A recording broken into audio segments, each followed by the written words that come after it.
If you didn't know, you guys get 2 minutes for opening statements. We're going to go in ballot order. So, Brittany, you're up. Love it. Good evening. So many familiar faces in the crowd. For those that I have not met yet, my name is Brittany Kohlberg. I'm running for Frisco City Council Place 6. I'm a 26-year resident here, and I'm not just a resident. I've served this community and served alongside many of you. I love this place so much. Frisco's so special. I've raised my family here. My husband of soon to be 25 years is also my campaign manager. Let me tell you, that's super fun. We're only talking about either work or the campaign all the time. I've raised my 2 beautiful daughters here. They went off to graduate from Baylor, and they're now in downtown Dallas, and I'm so hoping I can get them to come back to live in Frisco. The key thing I want you all to know is that I love serving here, and that is shown through my community service as well as my civic service.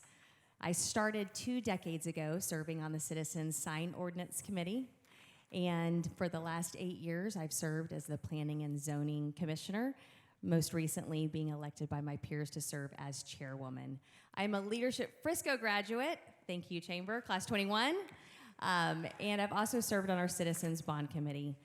I think it's super important as we are stepping into the last 13% development of our city that we make sure that we have leaders that have experience, leaders that listen, leaders that understand to stay calm under pressure, and most importantly, a leader that knows how to represent you and to make sure that you feel heard and that your voice matters. I look forward to this debate tonight and also look forward to getting to know you all and hoping to earn your support in your vote. Thank you.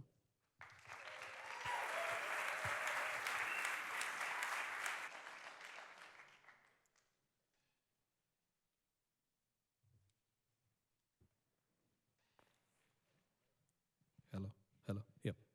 Good evening, everyone. My name is Sai Krishna, and I've been a resident for 9 years in Frisco. And I got married with 23 years, been 23 years, having 2 kids. My son is graduating this year from Independence High School, and is going to UTD. And my daughter is in the 10th grade. My background: I'm a registered nurse with MBA, and I've been worked in different various capacities, in ICUs, nursing homes, insurance industry, everything. And I also served in HOA board in our Lexington country. It's been like almost 4.5 years now. And I did also serve in my Indian community with the various capacities. Why I'm running is a big question. Every time I bring something new, city sincerity is infected, in my medical terminology. Integrity is infected. Accountability is infected. It's all got sick. I know, everybody knows that. And nobody can do anything. Like, residents are considered, like I think it was in February, 2,000 signature went to garbage, like, boom.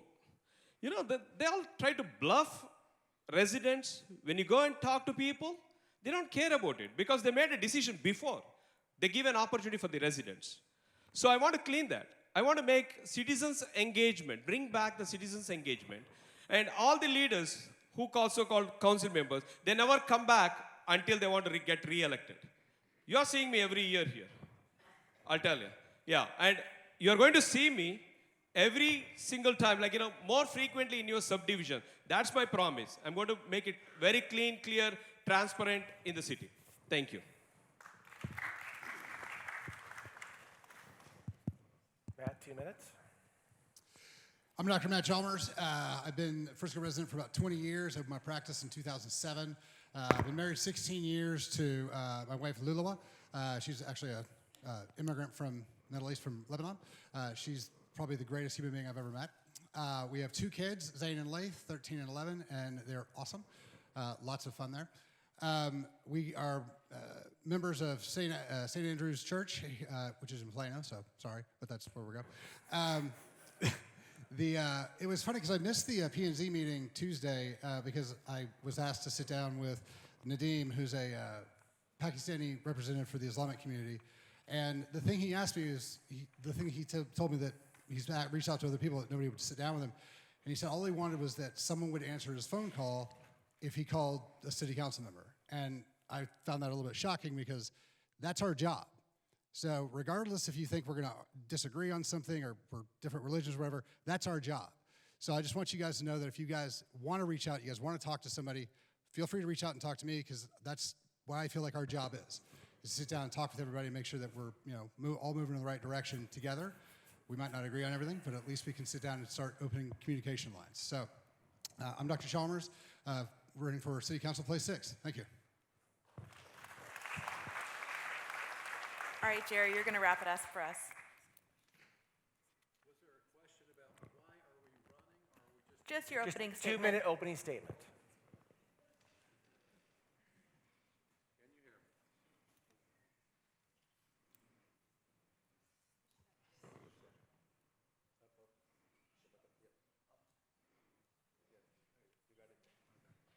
Can you hear me? We hear you. Okay. Jerry Spencer, I've been in Frisco for 22 years. My wife and I have been in Frisco 22 years. We live in Plantation Resort. The reason I'm running is because about 3 or 4 years ago, when I first, 3, 4, 5 years ago, when I first got interested in local politics, some neighbors, friends, acquaintances were talking about Sport City, USA, and Frisco becoming a destination city, and we were like kicking this idea around, and not everyone was crazy about this idea of Frisco becoming a destination city.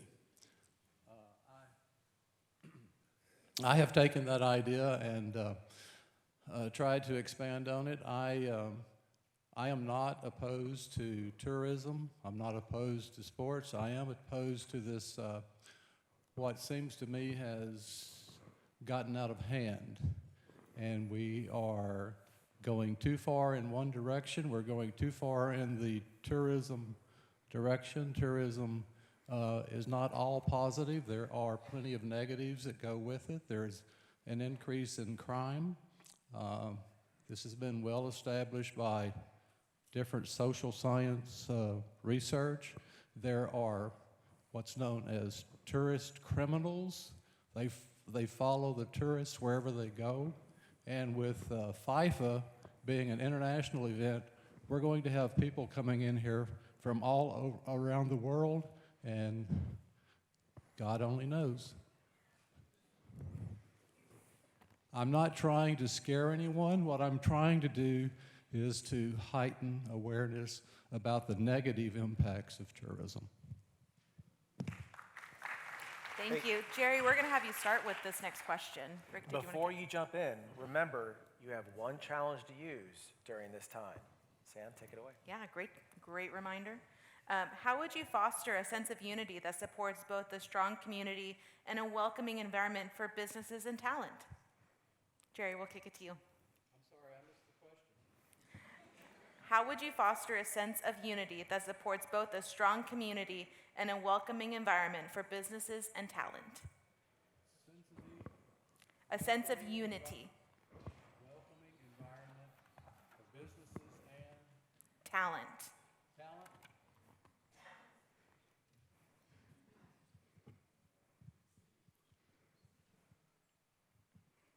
I would follow the lead of our city manager, Mr. Wes Pearson. He's developed along with the city staff, they have developed a marketing plan. It's called the Frisco Way.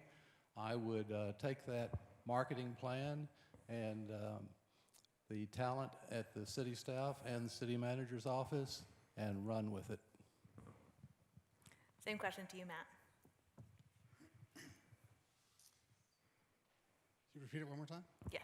How would you foster a sense of unity that supports both a strong community and a welcoming environment for businesses and talent? The biggest thing is we're going to have access and communication. So, making sure that people can get a hold of us, making sure people can feel comfortable to ask us questions and kind of be, around what we need and what they need so that we can kind of get those things set up. And then as long as we're involved with our events and the things that we're having going on here.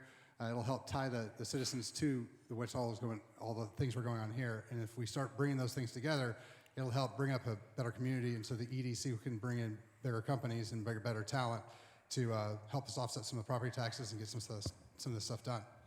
Thank you.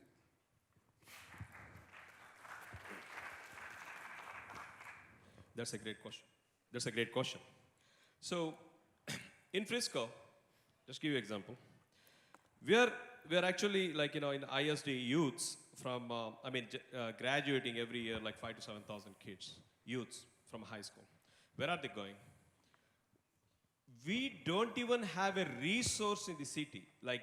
Why does the employer has to come here when you don't have a talent? As you asked me, the talent. Yes. So we need to generate the talent. We have a resource, but we are not doing it. We are not effectively utilizing it. How can we do it? We don't have a teaching hospital here. We don't have a top-rated universities here which are aligned with the modern technology. We can do this with using a CDC money. We can bring the program. We can pay the program manager. So help the community, give it back to the community. What are we giving it back? Nothing, only strip mall and a restaurant. And then you get sick and you go to doctor. This is exactly what's happening in the city. That's not the way. Thank you.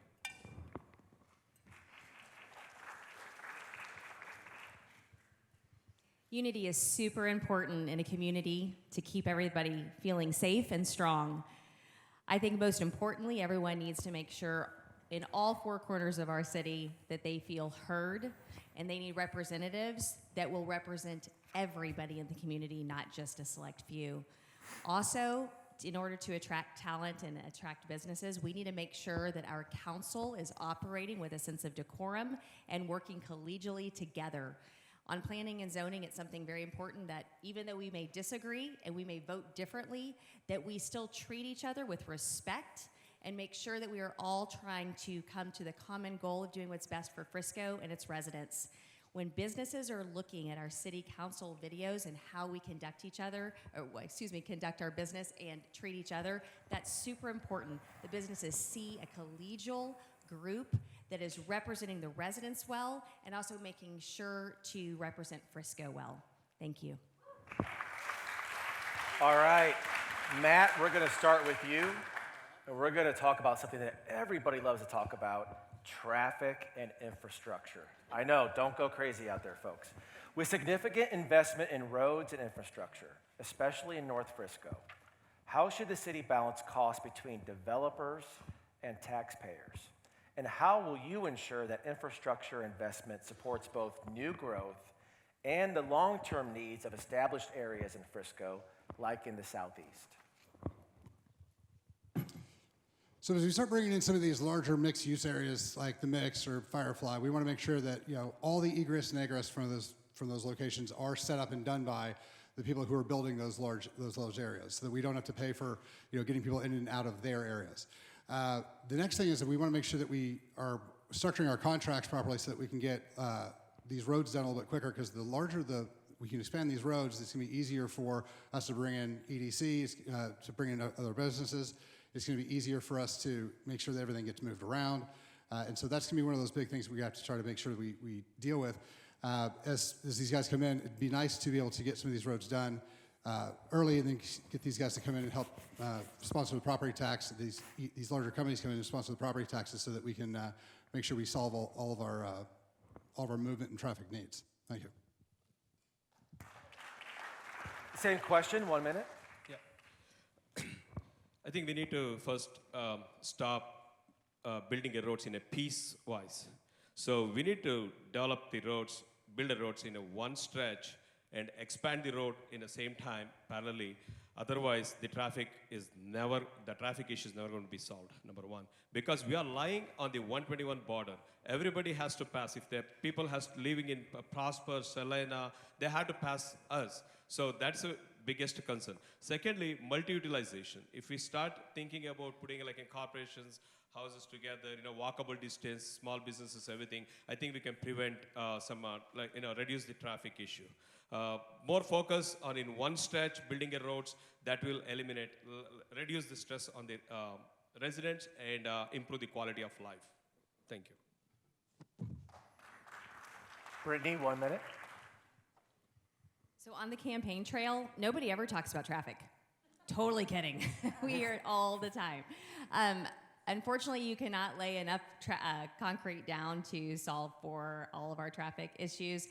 What I keep joking and telling people at meet and greets is quit telling everyone how great Frisco is so no one else comes here and then we won't have any traffic problems. But as far as a concern, the key thing we need to make sure that we're doing is continuing to support our microtransit. And we have DCTA right now that the city just approved, as well as we're about to pilot microtransit in the rail district, which is going to be fabulous for World Cup. So the more options that we have where we're being creative with our microtransit, as well as our mixed-use development, which creates a more walkability piece to the development, that's going to be the key thing. Our traffic engineers are doing an excellent job looking into AI solutions as well. So we need to keep being smart, and I'm not just saying that to be punny, but we need to keep being smart in our solutions with traffic. Thank you. Thank you.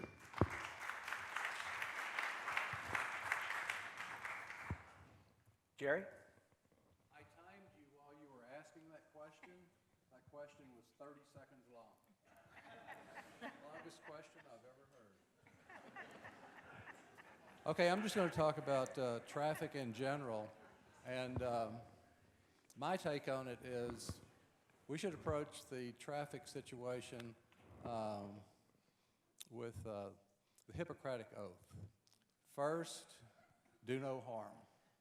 And the harm that we're doing in Frisco is we're inviting the entire world to Frisco as a destination city.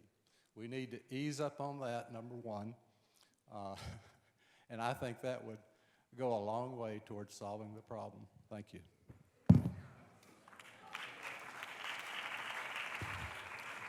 All right, this next question, Sai, we're going to start with you.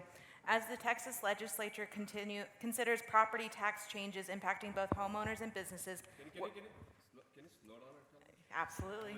Well, we're being timed, so.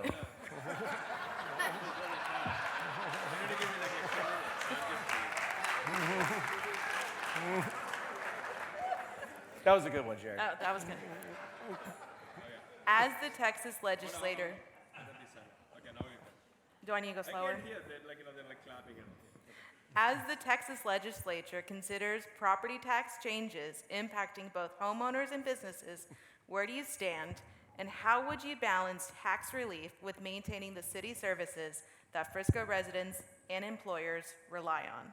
Okay, that's a great question. I think we need to change the way we are, we have to focus on commercial-based tax versus the residential property taxes. That's the one key area that we definitely need to focus on. And right now we have like I think 30% on the commercial and 70% on the residential burden. That has to be balanced. We need to definitely work on that one, and we need to push to the legislature to make sure that we can approach that path to fix the issue. And secondly, we need to cut down the waste which is happening in the city. So that can also, even if 2%, if we cut down. Bring down 2%, we can still save like $50 per house on the tax versus. So all you need, Brian, where to cut down, how to cut down and manage unnecessary wastage spending. Right now, it's not happening that way. Dollars has become peanuts to somebody's pockets. Thank you. All right, Brittany. In the 2040 comprehensive plan, the key thing is we need to have roughly 25 to 35% commercial to balance out our 65 to 75% residential. And that's a key, perfect golden rule of keeping our taxes lower. So one of the main things we need to do is keep attracting amazing companies to come here. Most importantly, amazing companies that also have high-paying jobs that come with it. High-paying jobs for our residents is a priority, and keeping the city thriving like it is. That will help our tax base more than anything. Thank you.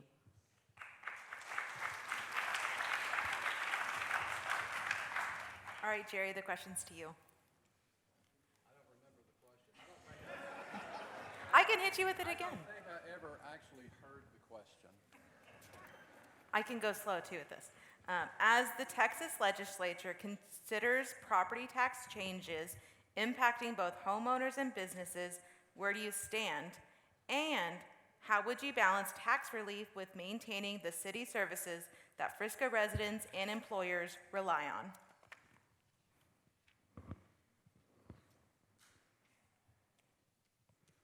Well, the first thing I would do is lower your property taxes to 0.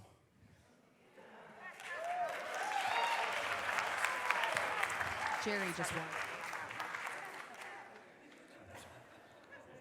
They say, leave them laughing. So I'm done.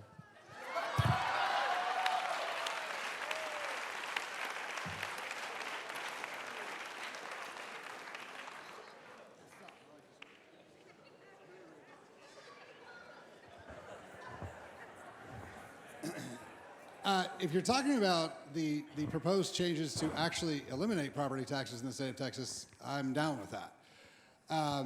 If we're just talking about them making it so that we can't raise property taxes here in the state or here in the city, then what we actually need to do is we need to come up with alternative funding, and we're going to have to bring in EDC for that. We're going to have to bring in larger companies to pay so that they pay their larger property taxes so that we can keep ours lower.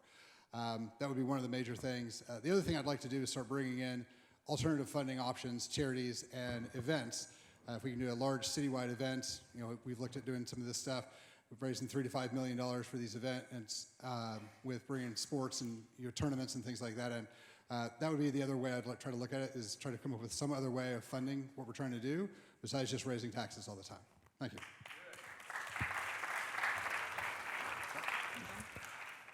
So we're going to let you all ask a question of each other. You get to ask a question to one of the candidates.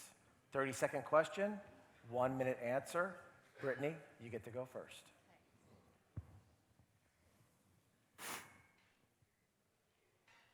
Matt, would you please answer? I know you had talked about the animal shelter, city-run, full-service animal shelter. Can you answer the question about how that is going to be funded where it doesn't put a burden on the taxpayers? Sure, one of the ideas that I had.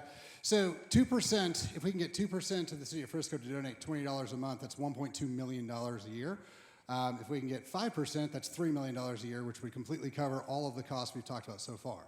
I realize that sometimes charities are difficult to get people to do, but I think with the push that is actually pushing for this animal shelter and the people who have all the animals here, I don't think this would be a horrible way to raise at least most of the funds that we would need for it. It's going to end up coming down to taxes on the other side regardless. So if we could come up with a charity to offset 30, 40, 50% of it, I think that'd be one of the great ways that we can start finding alternative ways of funding the city. And that way is right now. Okay. Jerry, you get to ask a question of your opponents. 30-second question, 1-minute response on their end. Brittany, we have been on together on about 3 or 4 of these forums, and I don't mean to be rude, but I have not heard you come up with one original idea. Do you have any original ideas about the future of this city? Would love that. I was actually an innovation director at a former company, and I love creative ideas. So one of the things that I think we need to do is bring our communication to the 21st century and make sure that we are pushing out information to our residents. That includes making sure that our work sessions are recorded so that you all get to see that at all times.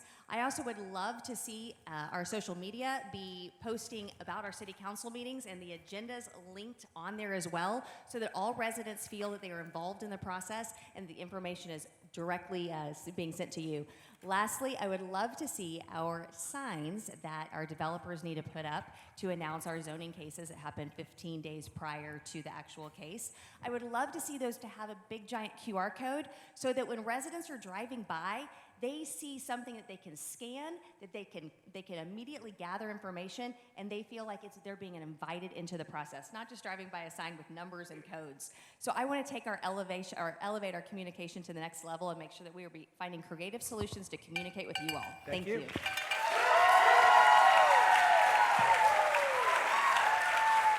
Matt, you can ask one question of a candidate, 30-second question, 1-minute answer for your opponent. All right. Well, Brittany, since you've been on P&Z for 9 years, you're the closest person to having somebody who's on City Council now. What is your definition of integrity and transparency? I think the most important definition of integrity and transparency is to make sure that our communication is very clear. I have led always to make sure that our residents feel heard, to make sure that we recently just had a case come before us where we had roughly 100 project input forms. I read every single one of those project input forms. I made sure that every resident got a reply back from that email that they had sent me, and I made sure that their talking time was listened to and processed and that they felt heard. So it's so important to make sure that you as the resident feel that the people that are representing you will make sure to advocate for you, that you are heard, and that everything is out in the open. I think that's the most important thing. Thank you. Sai, your turn. I have a question to Ms. Brittany. So, downtown devastation. Why did city did a feasible study before the time frame, how long it takes from start to end, and you like on what basis did you pull the money from CDC around 500,000, and you spent 200,000 for the marketing purposes, and you served you dispersed 300,000 for the 150 business, and some business went closed. Thank So you. what was that? I love talking about my rail district businesses. I'm a rail district resident, and I love our local businesses. They're the backbone of our community. So as far as his question regarding how we as a city help support our businesses, the businesses asked for marketing grants. That was the most usable funds for them. And what was a really great thing is I helped advocate with the businesses on behalf of Save Maine, for those that are familiar, which then those businesses, they got the help that they needed. And the CDC worked so hard to make sure that $1.5 million was reallocated from a facade grant that the EDC originally had set aside to our local businesses, and they are so happy to have that support. They're each going to have the opportunity to apply for $8,000 for each business for those marketing grants that will help them, and I think it's such a win for the Rail District. Save Maine turned into Merchants on Maine. They now call themselves the mom of the Rail District, and they can't wait for 4th Street Plaza to open and be Time. successful. Thank you. Sai wants to challenge. Okay. People there ran out of the business, and you gave them 2,000 for 18 to 24 months of business loss, and people has to pay their rent, people has to pay their wages, for their employees. How did you calculate that 2,000 or 3,000 for each business? It would be your challenge. It would be your challenge. Your challenge statement. It's your choice to use if you wish. Okay. I guess just to say, I'm not currently on city council, so I didn't vote for what Mr. Krishna is referencing, but I will always stand for the residents, and I will always stand for local businesses and find any solution possible to make them thrive, because this city is worth it. Okay, it's now time for closing statements. 1 minute, and Jerry, you're up first.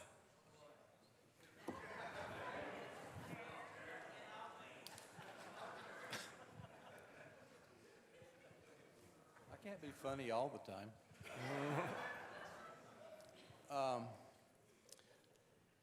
Frisco is like 245,000 people, maybe 250 this week.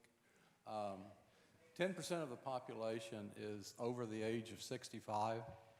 That's 25,000 people. That's a small town.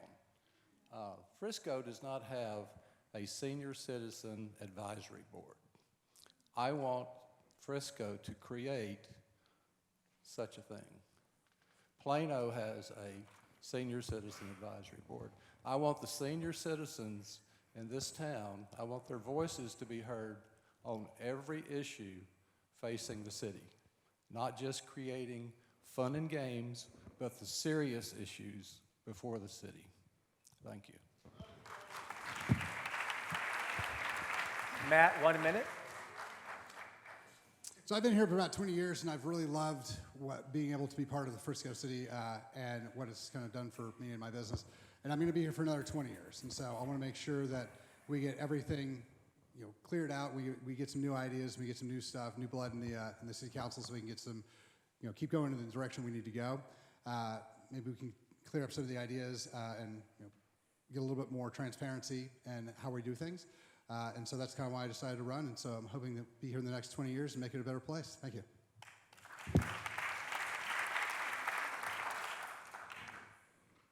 Frisco is lacking with ecosystem and also sustainable growth.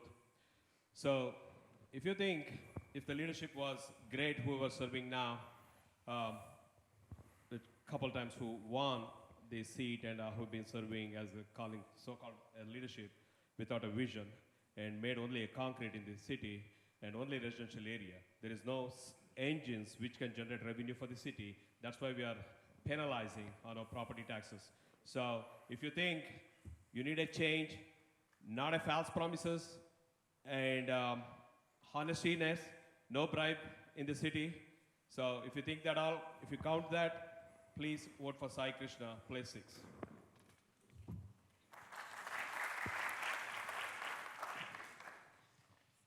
Frisco is such a special place. We are reaping the benefits of the big idea leaders that came before us. We need to make sure that this next vote puts in big idea people, and most importantly, people with experience. We are losing 42 years of combined experience on our council. We're a grown-up city now. We've got to make sure that the people that we vote in are the people that can take us to the next few decades and make sure Frisco stays the shining star that it is. I want to make sure Frisco is a place that my children and my grandchildren can have the same amazing life that I did. I am proud to be endorsed by former Mayor Mike Simpson and Tony Felker, the former president of the Chamber of Commerce, also from our police and fire associations. And I would be proud to earn your vote and to be your next city councilwoman so that Frisco can keep shining. Thank you. And a big thank you to all of our candidates for Place 6 City Council. Thank you so much. Big round of applause for our candidates, please.